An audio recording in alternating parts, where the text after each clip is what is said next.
Buenos días a todos, mi nombre es Brian Adrián Lizárraga Burgos del Instituto Universitario del Sureste y les doy la bienvenida a mi video.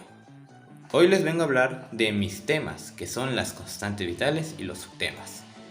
Primero que nada, ¿qué son las constantes vitales? Son indicadores que nos dan información sobre el estado de salud de un paciente.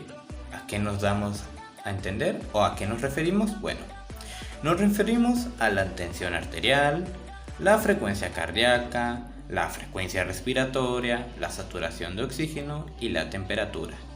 En esta ocasión, nosotros solamente nos vamos a adentrar a la temperatura. Los otros o los siguientes temas o los demás temas los van a hablar mis compañeros. Así que mucha atención a la temperatura. Empecemos. Temperatura corporal. La temperatura corporal es una medida de capacidad del organismo de generar y eliminar calor. El cuerpo es muy eficiente para mantener su temperatura dentro de límites seguros, incluso cuando la temperatura exterior cambia. ¿A qué me doy a entender? Bueno, supongamos, cuando usted tiene mucho calor, sus vasos sanguíneos en la piel se dilatan para transportar el exceso de calor a la superficie de la piel. Esto es posible que empiece a sudar. A medida que el sudor se evapora, esto lo ayuda a enfriar su cuerpo. Digámoslo, tú cuando estás haciendo un ejercicio o cuando estás caminando por la calle y hace mucho calor, pues tu cuerpo empieza a sudar. Pero esto lo hace como una medida para nivelar tu nivel de temperatura. Como estás sufriendo un calor, pues empiezas a sudar y esto ayuda a que te enfríes, para que no te sobrecalientes. Y lo mismo con lo contrario, cuando tienes demasiado frío, los vasos sanguíneos se contraen, se disminuyen. Esto reduce el flujo de la sangre en la piel, conservando el calor corporal. Tal vez empieces a tiritar cuando los músculos tiemblan. Esto es una manera de ayudar a generar más calor. ¿Qué quiero decir? Supongamos que tú estás en tu cuarto, pero tienes mucho frío. Y de poco en poco, todo este frío te va a empezar a congelar, empezando con las extremidades, ya sean tus manos y tus pies. ¿Por qué sucede esto? Bueno, normalmente cuando tú te empiezas a congelar, se empiezan las extremidades, porque empiezan a agarrar el calor de ellas o de las extremidades para conservar el calor corporal de tus órganos, mayormente del corazón, para que no se congelen y sufras una hipotermia. También la temperatura se puede medir en muchos lugares del cuerpo, pero esto se va a ver a continuación cuáles son estos lugares. No se preocupen.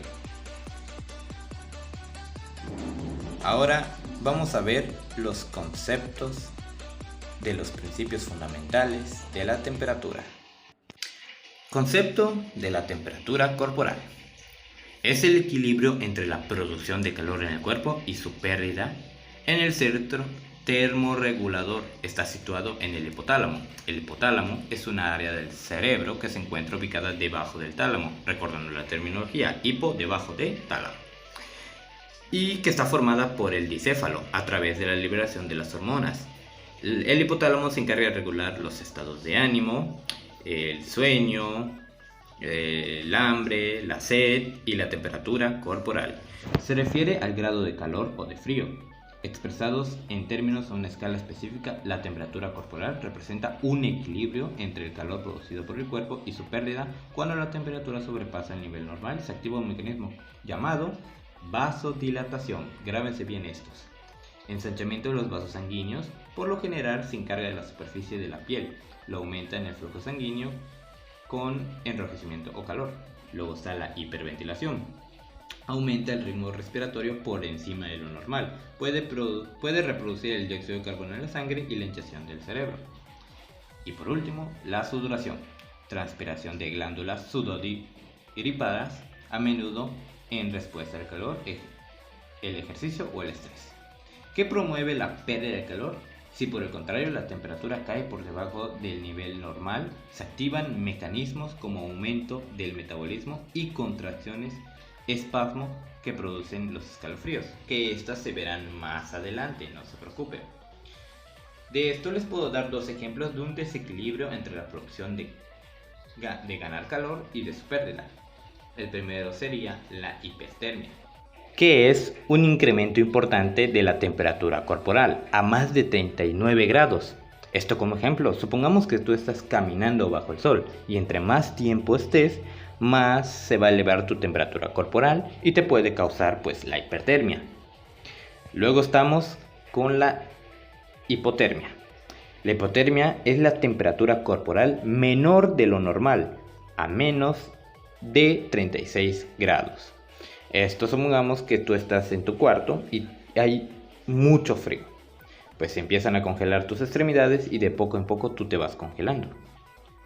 Luego de esto, pasamos con los principios fundamentales de la temperatura, que se dividen en 4. El número 1 es la temperatura normal, que es el equilibrio entre el calor producido y el calor perdido, como vimos anteriormente. Tu temperatura va a estar siempre en un constante equilibrio. Si tú necesitas calor, automáticamente tú vas a recibir calor, ya sea de exterior o interior. Ahora, si tú no necesitas y quieres perder calor, por lo mismo, tu cuerpo automáticamente se tiene que equilibrar para tener su temperatura normal, para que no pases una enfermedad, ya sea de hipertermia o hipotermia. En el número 2 tenemos la temperatura. Puede variar de acuerdo a la edad. Es más baja en pacientes de edad avanzada. La hora del día es menor en la mañana y más alta al mediodía y al anochecer. Depende de la cantidad de ejercicio o extremos de la temperatura ambiental. Esto quiere decir que tu temperatura varía dependiendo de tu edad. Varía igual en la hora en la que estés, si es en la mañana, en el mediodía o en la noche. También varía en la cantidad de ejercicios que haces o la temperatura que hay en el ambiente. Todo esto varía en el segundo punto. Ahora, los dos siguientes puntos que vamos a ver a continuación no son de la temperatura, sino de las constancias vitales. Pero los puse aquí porque también hace un énfasis en los principios fundamentales, que ayuda también en la temperatura y en las constancias vitales, como en el número 3, que tenemos el aire. El aire inspirado que penetra en los pulmones del organismo toma el oxígeno y elimina el dióxido de carbono. Ahí está. Y en el número 4 es el pulso varía según la edad del individuo, el sexo, la talla y el estado emocional y la actividad. Estos, como dije anteriormente, solo son de las constantes vitales, pero también se va a ver a continuación, pues mis compañeros se lo explicarán más detalladamente. Bueno, continuemos con mi tema. Ahora vamos con los factores y mecanismos que actúan en la pérdida o producción de calor. Empecemos con los factores. Son diversos los factores que afectan a la temperatura corporal. Nuestro organismo produce el calor que genera con nuestro metabolismo y sin embargo, mediante un proceso de equilibrio del propio cuerpo, somos capaces de mantener la temperatura estable. Aquí hay algunos factores que igual afectan a la temperatura, como por ejemplo el ejercicio físico y su intensidad, la duración del ejercicio, las condiciones ambientales de la temperatura y humedad, el vestuario y el volumen corporal. Ahora pasemos con la producción. El cuerpo humano produce calor de manera constante debido a los procesos bioquímicos que acompañan la formación de tejidos, la conversión de energía y el trabajo muscular. Una gran parte de la energía requiere por estas funciones en proporción al consumo y digestión de los alimentos. La actividad muscular esquelética tiene también una gran importancia en el aumento de la producción de calor. La cantidad de calor producida puede variar según las necesidades. Cuando está en reposo contribuye un 20%, pero durante el ejercicio esta cifra puede verse incrementada hasta 10 veces más. El escalofrío es el mecanismo más importante de la producción de calor y cesa cuando la temperatura corporal desciende por debajo de los 30 grados. El metabolismo muscular aumenta en la producción de calor en un 50%. Incluso antes de iniciarse el escalofrío, pero cuando éste alcanza su intensidad máxima, la producción corporal de calor puede aumentar hasta 5 veces lo normal. También hay principales fuentes de calor, como la termogénesis tiroidea y las acciones de la trifosfata, pero estas son producciones basales de calor. Pasemos a los mecanismos y pérdida de calor. El calor del cuerpo se permite por medio de radiación, convección, conducción y evaporación. las veremos una por una. Pero antes de iniciar, quiero hacer un énfasis de que perder y ganar calor depende de diferentes mecanismos. Están los mecanismos externos y mecanismos internos, que se verán igual a continuación. La transferencia de calor. La transferencia de calor, existen 4 maneras de mecanismos. Empecemos con la radiación. La pérdida de calor por radiación significa la pérdida de calor en forma de rayos infrarrojos, que son ondas electromagnéticas, es decir, existen un intercambio de energía electromagnética entre el cuerpo y el medio ambiente u objetos más fríos y saturados a distancia. Como puedes ver en este ejemplo, la radiación pues, puede variar. Supongamos que él está en un cuarto y las paredes están frías, pero él tiene un nivel de radiación de su cuerpo, o el calor que él emana, pues se las pasa a las paredes para que se calienten. Esto sería un medio de radiación donde pues el objeto está cerca, pero no hay contacto, pero le transmites calor. El siguiente sería convección. Es la transferencia de calor desde el cuerpo hasta las partículas de aire o agua que entran en contacto con él. Estas partículas se calientan al entrar en contacto con la superficie corporal y posteriormente cuando la abandonan. ¿Qué quiero decir? Bueno, en esta ocasión la convección puede ganar o perder temperatura. Ejemplo, cuando tú tienes un ventilador, cuando tú tienes calor y prendes un ventilador, aquí ya estás haciendo una convección porque tú necesitas perder calor y pues el ventilador te ayuda. Y una vez que la apagas, pues más pasa el tiempo y más calor hace, vuelves a ganar calor y vuelves a hacer lo mismo, prendes el ventilador, luego lo apagas y luego vuelves a ganar calor. Este sería un mecanismo de convección. Vamos con el de conducción. Es la pérdida de pequeñas cantidades de calor corporal al entrar en contacto directo con la superficie del cuerpo con otros objetos más fríos como una silla, el suelo, una cama, etc. Cuando la persona está desnuda, se sienta por primera vez en ella y produce inmediatamente una rápida conducción de calor. En esta imagen podemos ver que el paciente está puesto sobre una camilla. Supongamos que el paciente está desnudo, pero el paciente tiene más calor y la camilla no. Lo que va a ocurrir es que el paciente le va a transmitir calor al objeto, que es la camilla, para que se libere, que se estabilice y tengan la misma temperatura. Esto sería un mecanismo de conducción. Luego está la evaporación, que es la pérdida de calor por evaporación de agua, en lo dicho anteriormente sobre la radiación, convección y conducción. ¿Qué es la evaporación? Pues básicamente los 3 mecanismos que acabamos de decir sería la evaporación, así de simple. Para más entendimiento, aquí les voy a poner un ejemplo de cómo son las transferencias de calor. Y no solo eso, recuerdan que les dije anteriormente que habían externas e internas, pues también vamos a poner ejemplos de externas e internas. Así que presten mucha atención, que estos también ya lo hemos visto al principio de las diapositivas. Así que empecemos. Este es un ejemplo que les voy a poner. En esta imagen podemos contemplar a una persona y nos dice: pérdida de calor, mecanismo interno por sudoración y vasodilatación. Esta persona está empezando a sudar por medio a una pérdida de calor de un mecanismo interno. Lo que, pues, como les dije anteriormente, la persona tiene demasiado calor y su sistema, pues, le intenta disminuir, intenta quitar el calor por medio de la sudoración y la vasodilatación. Pero ¿a qué se debe que esta persona tenga calor? Aquí entra la ganancia del calor por el mecanismo externo o por la radiación. Supongamos que esta persona está en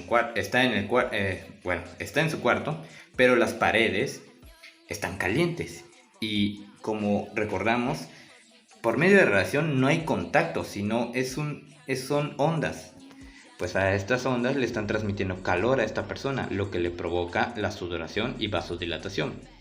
Y aquí entra también otra pérdida de mecanismo, pero en esta ocasión va a ser externa, por medio de la convección. Ya que si nos fijamos bien en la imagen hay un ventilador. Si esta persona llega a encender el ventilador, se va a producir una convección, donde la persona va a perder el calor y va a perder el calor que le está provocando la radiación y se va a convertir en una convección. Este es un ejemplo claro de cómo son los mecanismos internos y externos de la ganancia y pérdida de calor. Ahora continuemos con los valores de los parámetros.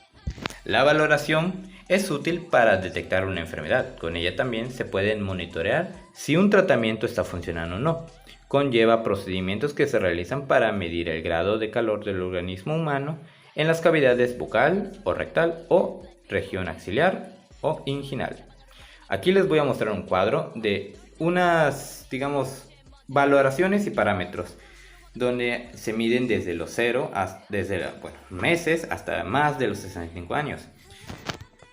Esta sería una valoración de un niño de 2 años, en oral.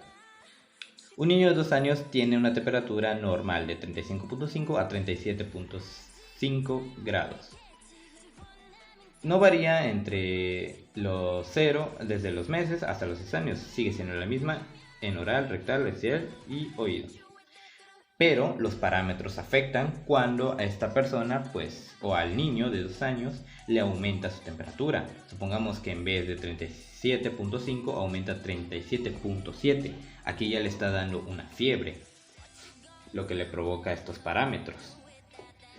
Lo mismo pasaría si disminuye su temperatura, provocándole una hipotermia.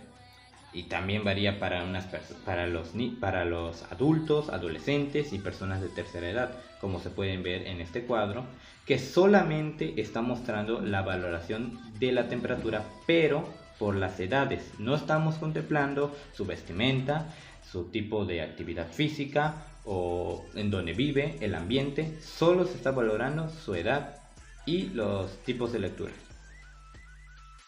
También existen otros tipos de valoraciones, como por ejemplo está la edad y el sexo de una persona, la hora del día, por lo general en la mañana, mediodía, en la noche, niveles de actividad, entre muchos otros. Ahora pasemos a las vías y control de la temperatura. Hay distintas vías de la temperatura y controles de la temperatura en este sistema que se relacionan con la información sobre el tacto, sinestesia o la sensación que resulta en el movimiento del cuerpo, la temperatura y el dolor que deriva desde las diferentes partes del cuerpo y es transportada hasta el sistema nervioso central. Esta información se genera en receptores sensoriales ubicadas en la piel, en los músculos y articulaciones. A continuación les voy a pedir mucha atención porque les voy a explicar la vía en cómo se transmite la temperatura.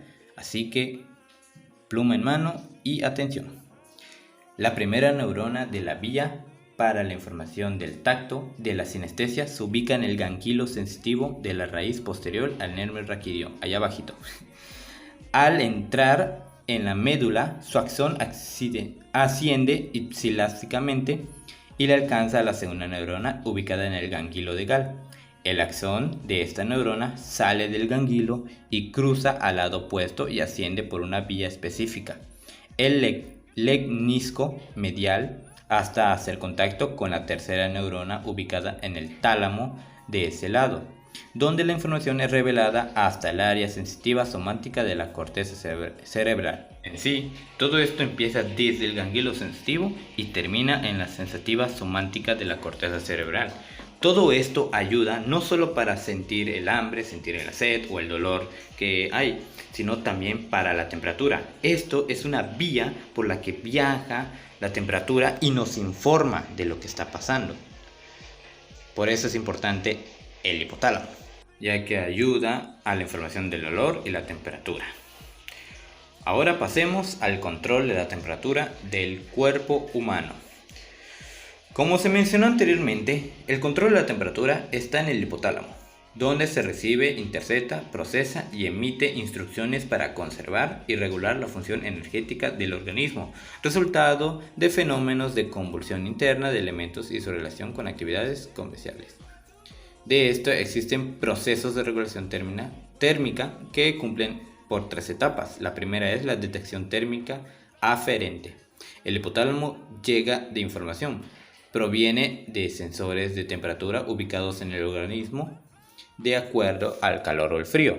De esto se divide en detectores de calor. Se encuentran conservados en las vísceras abdominales y médula espinal, estas encargadas de vigilar básicamente las partes internas y profundas del organismo. Luego están los sensores de frío. Se encuentran vigilando el impacto del medio ambiente exterior sobre el cuerpo. En el segundo punto se encuentra la regulación central. De acuerdo a la información recibida, en el centro del control térmico y energético del hipotálamo, se analizan los datos, incluso la información cerebral, para la ideal respuesta de la programación termorregulatoria, que también es para mantener el punto set, o sea, la temperatura de 37 grados normal. Luego están las respuestas eferentes. En el centro del control del hipotálamo envían órdenes hacia los diferentes puntos del organismo con el fin de favorecer o la lucha contra las condiciones fuera del punto set, que se divide en dos puntos que ya hemos visto, que es la vasodilatación, que regula por el hipotálamo, consiste en aumentar el riesgo sanguíneo en determinadas zonas, principalmente desde los órganos internos hacia la perifecia, y la sudoración, que la sudoración responde a un sistema de termorregulación constituido. Ahora pasemos a los equipos y métodos.